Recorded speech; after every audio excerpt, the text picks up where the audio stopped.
ने क्या खूब कहा है, एक ने जीवन दिया दूसरे ने जीवन साथी। एक ने जीवन दिया दूसरे ने जीवन साथी।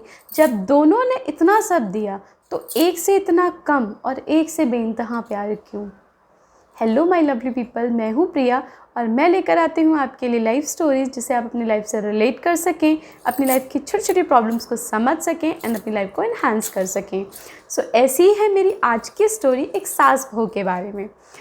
अगर आपकी भी आपके साथ इक्वेशन इतनी अच्छी नहीं है, थोड़े से कॉम्प्लिकेशंस है या उतना हंसी खुशी वाला माहौल नहीं है, स्टोरी को बहुत ध्यान से एंड तक देखिए and I M 100% sure that you will get the solution. आइए शुरू करते हैं। सास और बहू जिन दोनों में बिल्कुल भी नहीं पड़ती थी, रोज़ आए दिन वर्ल्ड वॉर सा माहौल हो रखा था घर में। जितना गुस्सा सास को आता उतना गुस्सा बहू को आता। जब सास किसी बात पर टोकती, बहू पलट के उतना ही जवाब देती और जितना जवाब बहू देती उतना ज़्यादा गुस्सा सास का बढ़ता जाता। दिन पे दिन माहौल ख़राब होता जा रहा था। एक दिन बहुत ज़्यादा लड़ाई हो गई, बहुत ज़्यादा गुस्सा आया। बहू पैर पटकते हुए अपने कमरे में गई और अपने पति से बोली कि अब बस बहुत हो गया, तुम अपनी माँ को समझा लो, उन्होंने मेरा दिमाग ख़राब करके रखा है। आए दिन बातों बातों पर टोकती हैं, क्या मुझे कुछ आता नहीं है, क्या मैं बेवकूफ़ हूँ। तो लड़का बहुत धीरे से बोला, लेकिन माँ सही तो कहती है, अगर तुम उनकी बात को मान लो तो वो भी खुश हो जाएंगे और तुम भी कुछ सीख जाओगी। अब तो बहू का गुस्सा एकदम सातवें आसमान पे पहुंच गया। अब बस यही सुनना बचा था, मतलब मैं तुम्हारे भरोसे इस घर में आई हूँ और एक तुम हो कि तुम भी मेरा पक्ष नहीं ले रहे हो। वो तो ऐसी हैं ही और तुम भी ऐसे हो। अब तो मैं एक पल इस घर में नहीं रहूँगी, मैं बस ये घर छोड़ के जा रही हूँ। गुस्से में अपना सारा सामान पैक किया ट्रॉली में और ट्रॉली उठाई और सीधे पहुँच गई अपने मायके में। जैसे उसने अपने पिता को देखा, जो कि पेशे से डॉक्टर थे, देखते ही फूट फूट के रोने लगी और बोली, पापा मेरी तो लाइफ एकदम ख़राब हो गई है, मेरी मैरिड लाइफ एकदम चौपट चल रही है, क्योंकि मेरे घर में मेरी सास ने ना मेरा जीना हराम करके रखा है। मैं एकदम जी नहीं पा रही हूँ, मन कर रहा है या तो मैं मर जाऊँ या तो मेरी सास ही मर जाए। आप ऐसा करिए पापा प्लीज़, आप तो डॉक्टर हैं ना, आप कोई जहर दे दीजिए ताकि मैं अपनी सास को मार ही डालूँ और मैं चैन से रहूँ आराम से अपने पति के साथ। तो पिताजी 2 पल के लिए सोचे और बोले, बेटा देखो, अगर मैं तुम्हें जहर देता हूँ तो जब तुम्हारी सास अचानक से मरेगी, पुलिस आएगी, पुलिस तुम्हें पकड़ लेगी। तुम्हें जहर कैसे मिला, तुम्हारे थ्रू वो मुझ तक आएंगी और जब वो मुझे पकड़ेंगी तो पूरे घर को तकलीफ़ हो जाएगी, पूरे घर बर्बाद हो जाएगा। तो हम ऐसा नहीं कर सकते हैं। बहू फिर परेशान, क्या पापा मेरा कभी भी सॉल्यूशन नहीं हो पाएगा।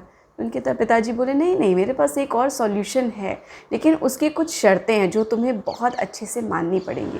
बहू जिसके सिर पे ऑलरेडी खून सवार था, उसको बस छुटकारा चाहिए था, उसे कोई भी उस समय सॉल्यूशन देता वो उसे फॉलो कर लेती। उसने बोला, पापा आप बताइए, मैं छुटकारा पाने के लिए ना कुछ भी करूँगी। तो पिताजी बोले, ठीक है बैठो, मैं तुम्हें 15 दिन की पुड़िया दूँगा, जिससे उनको देनी पड़ेगी तुम्हें किसी भी खाने पीने की चीज़ में मिला करके, और धीरे धीरे धीरे धीरे वो इतनी कमज़ोर हो जाएंगी और उनकी अपने आप डेथ हो जाएगी। बेटी भाई बहुत खुश हुई। फिर पिताजी बोले, लेकिन इसकी 2 शर्त है। पहली बात कि ये दवा एक बार शुरू कर दी तो तुम बीच में बंद नहीं कर सकती। तो बेटी सोची, अरे मुझे बंद ही क्यों करना, मुझे तो बस छुटकारा चाहिए।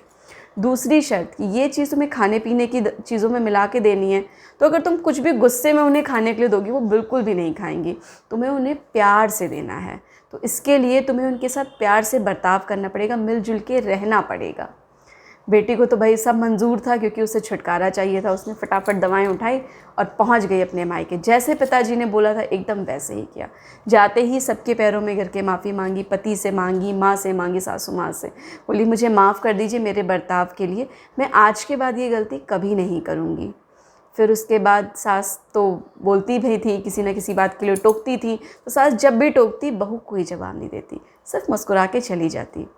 4-5 दिन बाद सास को ये एहसास होने लगा कि बहू तो वाकई बदल गई है। जब बहू बदल गई तो सास ने भी अपना ईगो को साइड में रखा और फिर उन्हें जो भी बात अपनी बहू को समझानी होती ना, वो बहुत प्यार से समझाती। बेटा तुम ऐसा कर लो, वैसा कर लो। वो अपनी बहू की चिंता करती, फिक्र करती, जो वो पहले नहीं करती थी। वो पहले इसलिए नहीं करती थी क्योंकि बहू चिढ़ के बोलती थी, तो उन्हें वो कनेक्शन फील नहीं होता था। अब वो धीरे धीरे उन्हें कनेक्शन फील होने लगा। बहू के साथ उनके इक्वेशन धीरे धीरे सही हो रहे थे और बहू उनको डेली कभी चाय बनाती, कभी कॉफ़ी बनाती, कभी खीर बनाती। वो दवा धीरे धीरे उनको दिए जा रही थी डेली डेली डेली।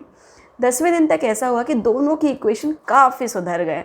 दोनों को ये एहसास होने लगा, यार मेरी सास बुरी नहीं है, शायद मैं ही थोड़ा ओवर रिएक्ट करती हूँ। सास को लगा यार बहू बुरी नहीं है, बच्ची थी शायद, इसलिए थोड़ा सा ओवर रिएक्ट करती है। दोनों में धीरे धीरे दुनिया कम होने लगी, दोनों पास आने लगे, दोनों एक दूसरे के साथ बैठ के बातें करने लगे, मुस्कुराने लगे, दोनों के रिश्ते सुधरने लगे।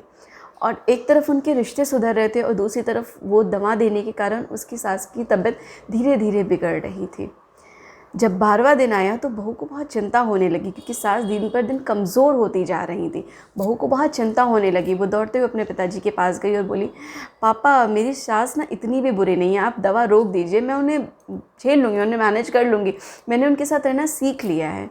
तो पिताजी बोले, लेकिन बेटा मैंने तो तुम्हें पहले ही बताया था कि एक बार तुमने ये दवा शुरू कर दी ना तो तुम फिर ये रोक नहीं सकती हो, तुम्हें ये पूरा करना ही पड़ेगा, तुम्हारी सास का मरना निश्चित है। ये शब्द सुन के उसके दिल पे जैसे पहाड़ से टूट पड़े। उसका दिमाग ख़राब हो गया कि यार मेरी सास बहुत अच्छी है, मैंने ही समझने में गलती करी, और इतनी माँ जैसी अच्छी सास को मैं कैसे जहर दे के मार सकती हूँ, मैं इन्हें कैसे मरने दूँ धीरे धीरे से, ये सब मेरी गलती है। वापस से घर आती है, अपनी सास की सेवा में लग जाती है। सास उसे बोलती है, शायद बेटा मेरा समय नज़दीक आ रहा है, ये मेरी सबसे फेवरेट अंगूठी है जो मुझे मेरी माँ ने दी थी, और मेरी कोई बेटी नहीं है, मेरी तुम ही बेटी जैसी हो, तो तुम ये रिंग रख लो। वो उसको वो रिंग देती हैं, वो रोती जाती है और वो रिंग रख लेती है। उसको फिर ये एहसास होता है कि मैं बहुत बड़ी गलती कर रही हूँ, लेकिन उसके हाथ में कुछ भी नहीं होता है। वो धीरे धीरे ये समझने लगती है कि अब मैं कुछ, वो फिर से दौड़ते हुए 14वें दिन अपने फादर के घर जाती, बोलती, पापा चाहे जो हो जाए मुझे प्लीज़ ऐसा कुछ दवा दे दीजिए कि मैं अपनी सास का मरना रोक सकूं।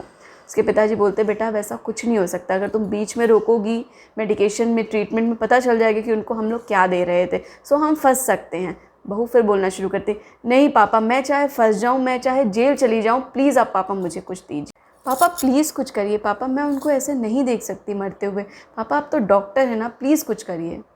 ये बोलते बोलते वो फूट फूट के रोने लगती है।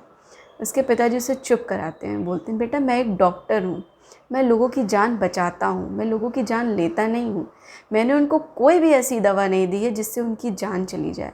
मैंने उनको सिर्फ डाइजेस्टिव पिल्स दी हैं जिसका उनको ओवरडोज हो गया है और इस वजह से वो उनका सिस्टम डिस्टर्ब हो गया है। तुम वो दवा देना बंद कर दो, ये सब कुछ ठीक हो जाएगा। बेटी बहुत ज़्यादा आश्चर्य से पिता की तरफ देखती कि पापा आपने ऐसा क्यों किया। पिताजी बोलते हैं, बेटा मैंने सिर्फ ऐसा इसलिए किया कि तुम दोनों की इक्वेशन सही हो सके। तुम झुको तो वो भी तुम्हारे लिए झुके, तुम उनको दिल से एक्सेप्ट करो वो भी तुम्हें दिल से एक्सेप्ट करें, और तुम उनकी वैल्यू को समझ सको। अगर मैं इस प्लान को इतना आगे तक नहीं ले जाता तो तुम अपने सास को खोने का डर, अपनी माँ जैसी सास को खोने का डर कभी नहीं समझ पाती।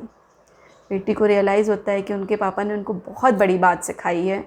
सो पेरेंटिंग बहुत ज़रूरी होती है। आपके बच्चे आपके पास कभी भी ऐसी गलत, छोटी मोटी सी भी गलत चीज़ें लेकर के आते हैं, कोई भी उनकी ऐसी ख्वाहिश होती है, आप उनको प्यार से समझाएं, उनको एक तरीके से समझाएं, वो ज़रूर समझेंगे।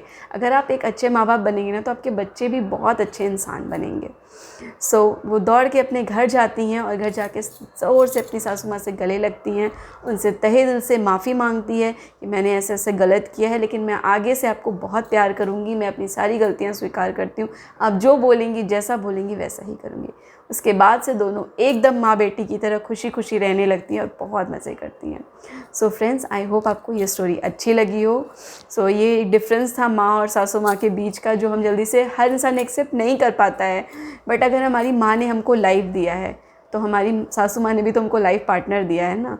सो आप, अगर आपकी लाइफ पार्टनर बहुत लविंग है, आप बहुत प्यार करते हैं, तो आप थोड़ी बहुत चीज़ें तो ऐसे टॉलरेट कर ही सकते हैं ना। और वैसे भी पेरेंट्स सबके ऐसे ही होते हैं, वो हमारे पिछले जनरेशन के होते हैं, तो वो चेंजेस उनके लिए थोड़ा डिफ़िकल्ट होता है, हमारे लिए थोड़ा इजी होता है। वो आपके लिए झुक के नहीं आएंगे, लेकिन अगर आप थोड़े से एफर्ट करेंगे ना तो वो आपको उससे भी ज़्यादा, बहुत ज़्यादा प्यार देंगे। सो आई होप आप स्टोरी को ज़्यादा ज़्यादा बहुओं तक शेयर करिए। I am also a bahu and I am blessed with the best saas. So and I am very happy that I have two moms. So आप भी अपनी सासू माँ को इतना ही प्यार करिए कि वो आपको आपकी मॉम जैसी ही लगे, and you can also say that you have two moms. Thanks for watching. Share to all the बहू।